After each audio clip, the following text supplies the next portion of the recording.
Hey, what's going on guys? John here. Today I wanted to do a video review for the VEVOR miter saw stand. In this video I'll just kind of go over assembly, give you some idea of what to expect with this, and we'll just go through everything. So pretty much with assembly, it took me roughly about 15 minutes or so to put this all together. You have all these arms here that can extend out and then fold back in. So you basically have a clamp here, this essentially pushes in, and this unlocks this nut here, which then allows you to push the arm up. And once you do that with all four arms, you have these wheels that are basically on the edges here.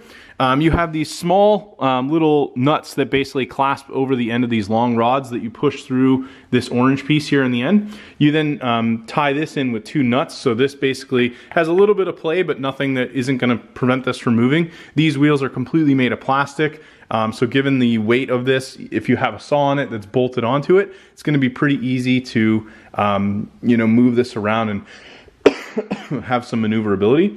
Now you also have a carry handle here. You can use this as needed to pick the whole thing up.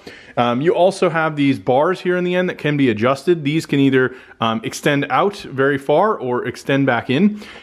You have a piece here, a plastic piece with a nut that basically keeps this in place. And there's actually a piece as well that very similar to this guy here, that if you pull this out too far, it's not going to completely pull out from the frame. You also have an adjustment piece here. There's basically a shroud that sits over this with one bolt. And then you have a nut that holds this in place. This is basically just to keep this at a smooth edge, I believe. Then you have, again, another piece here that can adjust the piece moving up or down. So I believe this is just to kind of stabilize the whole setup here, as well as just prevent anything from falling off.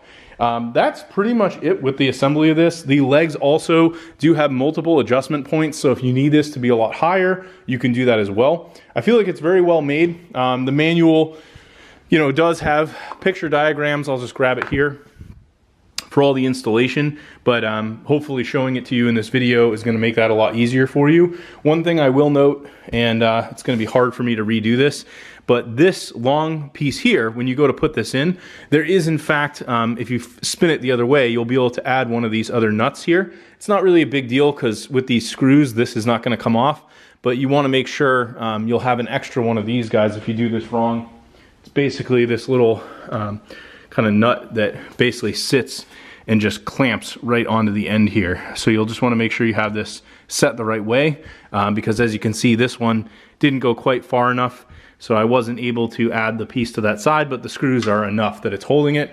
Whereas this side, you can see that I have the nut and the screws. So it's just a little bit safer overall. But yeah, very, very happy with this. I think if you're looking for something like this, definitely worth picking up. Thanks for watching my video, and hopefully you found this helpful.